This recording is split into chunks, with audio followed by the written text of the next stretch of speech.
Assalamualaikum warahmatullahi wabarakatuh. Jumpa lagi dengan saya Walid Umar. Pada video kali ini kita akan membahas terkait instalasi dan konfigurasi FireOS ya.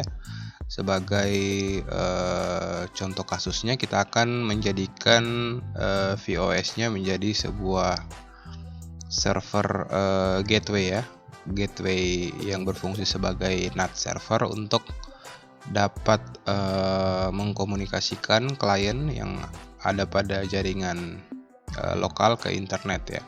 Jadi FireOS sendiri merupakan sistem operasi yang dapat kita gunakan untuk membangun sebuah router ya, sebuah router, firewall dan lain sebagainya. Tentunya FireOS ini merupakan sebuah open source software.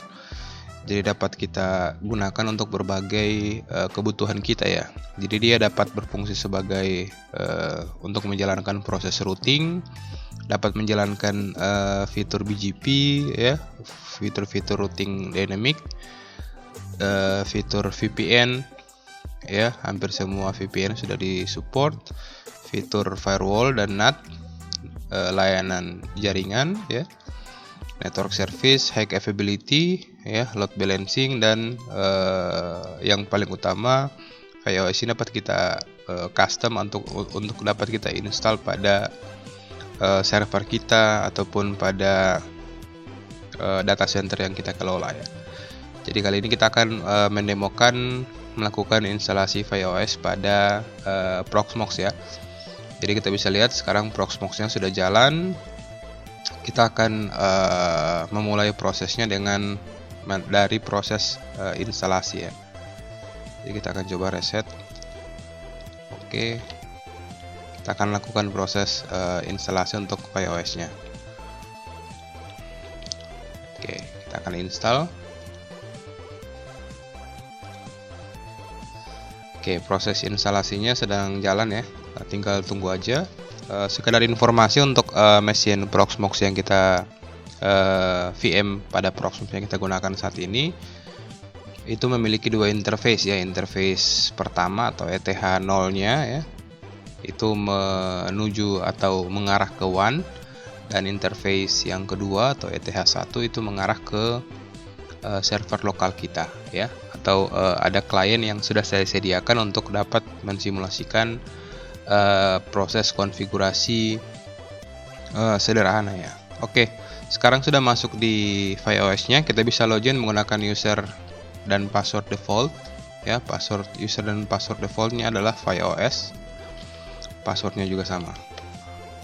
Nah, jika sudah, kita akan memulai proses instalasinya ya dengan mengetikkan install image. Oke. Nah, ini adalah proses instalasi. Would you like to continue? Kita pilih yes. Would you like to name this image? Walid Umar FireOS. Enter password. Oke, kita masukkan password kita. What console should be used? Oke, kita akan gunakan default. Selanjutnya which one should? Oke, kita akan install di drive yang berukuran 32 GB ya. Sekali lagi, image dari FireOS ini hanya berukuran sekitar 500 MB ya, jadi tidak membutuhkan space yang terlalu besar. Install will data. Oke, data akan dihapus on the drive. Would like to copy data to new image? Yes. Use all free space? Yes. Oke, sedang melakukan proses pembuatan partisi. Jadi kita akan melakukan proses pemformatan dari storage yang kita gunakan agar dapat digunakan secara penuh ya.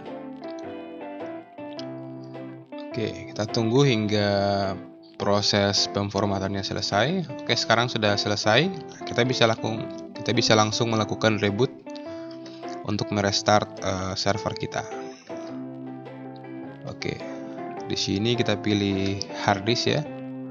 Oke, sekarang FireOS-nya sudah terinstall ya, sudah jalan dan sudah bisa kita lakukan proses booting ke server kita. Oke, kita tunggu hingga proses FireOS-nya bisa masuk ke konsolnya dan kita akan lakukan proses login ya.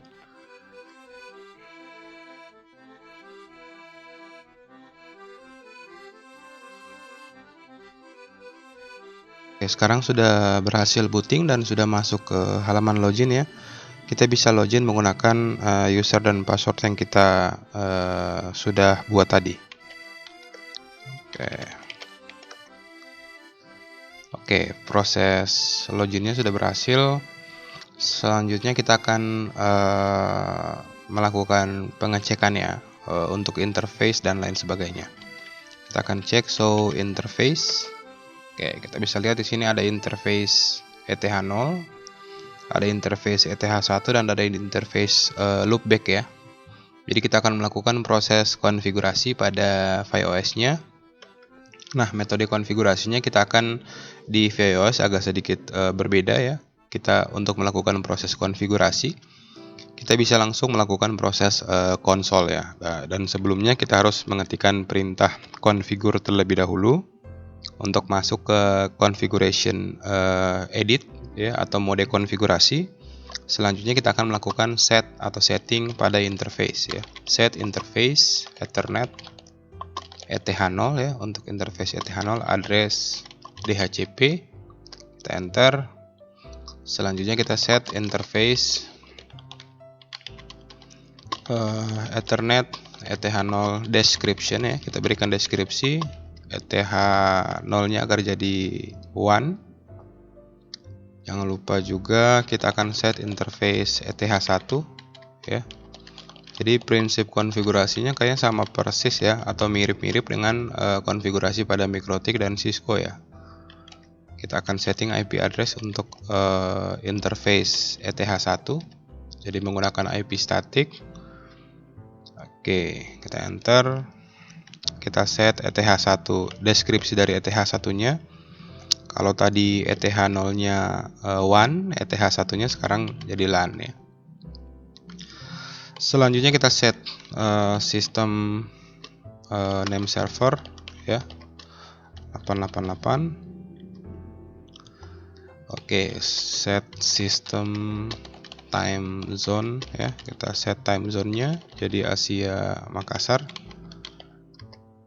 Oke, nah jika sudah, kita bisa menyimpan konfigurasi yang kita sudah lakukan ya. Jadi ini basic konfigurasi. Kita akan coba apakah bisa terkoneksi ke internet ya. Jadi caranya kita bisa ketikkan commit. Oke, sistem akan melakukan verifikasi konfigurasi dan kita akan save konfigurasinya. Nah jika sudah, kita bisa exit dan kita bisa do show interface untuk melihat konfigurasi yang kita sudah lakukan. Oke, di sini deskripsinya sudah kelihatan dan ETH1, ETH0-nya sudah dapat IP dynamic ya dari internet. Kita akan coba untuk melakukan ping. Apakah sudah bisa ping? Oke, sekarang kita bisa lihat kita sudah bisa melakukan ping atau terkoneksi ke internet ya. Oke, sudah bisa connect ke internet. Selanjutnya kita akan melakukan proses konfigurasi DHCP server ya untuk network client kita, dan kita akan melakukan konfigurasi NAT ya. Jadi kita akan masuk ke mode konfigurasi dulu ya, seperti sebelumnya. Kita akan set service ya. Kita akan set service untuk layanan DHCP server. Share networknya, share network name-nya itu menggunakan kode LAN. Subnetnya itu 10.10.10/27 ya. Optionnya default router. Jadi sini default routernya adalah 10.10.10.30. Kita bisa enter. Oke, kalau tidak ada error berarti tidak ada kesalahan ya. Selanjutnya kita akan setting option untuk name servernya. Name servernya kita setting ke Google. Selanjutnya untuk option domain ya. Jadi sama kayak kita konfigurasi di DHCP server pada umumnya. Di sini domain name-nya kita gunakan domain pribadi saya. Terus di sini kita setting list time-nya ya, atau waktu berapa durasi waktu penyimpanannya. Oke, ini dalam detik. Kita sudah save. Selanjutnya jangan lupa setting range ya. Range 0, startnya dari 10.10.10.1 Oke. Dan stopnya di jadi range dari /27 itu sampai 30 ya. Karena 30 jadi gateway, maka stop DHCP servernya itu di 29. Selanjutnya kita akan setting subnet ID-nya 1 ya. Kita buat subnet ID 1. Nah, jika sudah, kita akan lakukan, jadi konfigurasi DHCP servernya sudah selesai ya. Sudah selesai. Selanjutnya kita akan setting NAT ya. Jadi NAT ini adalah fitur yang dapat membuat agar klien kita dapat terkoneksi dengan internet ya. Jadi sama halnya dengan konfigurasi-konfigurasi di router yang lainnya ya. Kita akan set NAT source ya. Role-nya kita berikan ID 100, outbound interface atau out interface itu mengarah ke ETH0. Oke, itu oke. Kita set NAT lagi, source role 100, source address. Jadi source address kita adalah 0/27. Selanjutnya kita setting source role 100, translation address-nya adalah masquerade. Oke, nah jika sudah, kita bisa lakukan proses commit dan kita bisa save konfigurasinya ya. Kita bisa save, kita exit, kita exit ya dari configuration mode, show interface. Oke, so kita bisa tab ya, show DHCP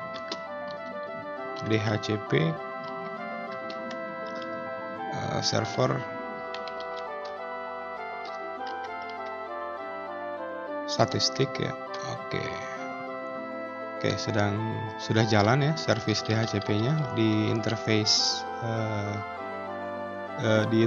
LAN ya dengan size 29. Kita pilih statistiknya. Oke. Di sini kita bisa gunakan fitur-fitur untuk melihat ya proses fitur-fitur apa yang bisa kita monitoring. Oke, jadi show monitoring.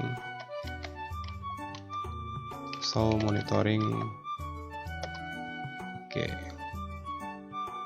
Ya, ini untuk melakukan proses monitoring. Show interface. Ya, kita bisa monitoring interface-nya. Ethernet, detail. Ya, ini akan memonitoring secara detail untuk interface kita ya. Ya, jadi ada RxTX-nya. Oke, selanjutnya kita akan uji coba pada klien kita ya. Klien kita itu pakai Ubuntu. Kita akan login dulu. Nah, harusnya klien kita sudah dapat IP dynamic ya. IP dynamic dari internet. Kita turn off dulu dan kita turn on. Sini kita cek apakah kita sudah dapat IP. Oke, tepat sekali kita sudah dapat IP 10.10.1. Kita akan uji coba untuk melakukan ping ke gateway dulu ya. Kita cek gateway kita. Gateway kita mengarah ke 10.10.30 dan itu adalah IP address dari router PhiOS kita. Kita akan ping ke Google. Harusnya sudah bisa dapat internet ya. Sudah berhasil dapat koneksi ke internet dan kita akan coba ping ke gateway kita ya. Oke, berhasil ping. Ya, jadi proses konfigurasi yang kita sudah lakukan itu sudah berhasil karena klien kita sudah bisa terkoneksi dengan internet ya. Sudah dapat mengakses internet melalui router PhiOS yang kita sudah konfigurasi. Sudah bisa speed test juga ya. Sudah bisa speed test juga untuk melakukan uji coba koneksi. Oke. Ya. Oke. Ya, kita bisa lihat byte-nya juga sudah jalan untuk interface ETH1.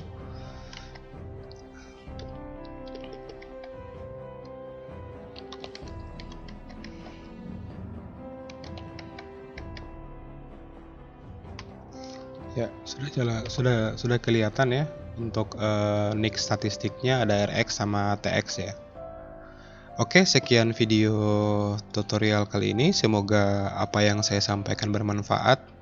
Pada video selanjutnya kita akan coba jalankan atau kita akan coba mengimplementasikan konfigurasi routing dinamik ya menggunakan ViOS ya. Kita akan memanfaatkan atau menggunakan perangkat ya simulator ya seperti GNS3 atau Pinet Lab. Oke, akhir kata wassalamualaikum warahmatullahi wabarakatuh.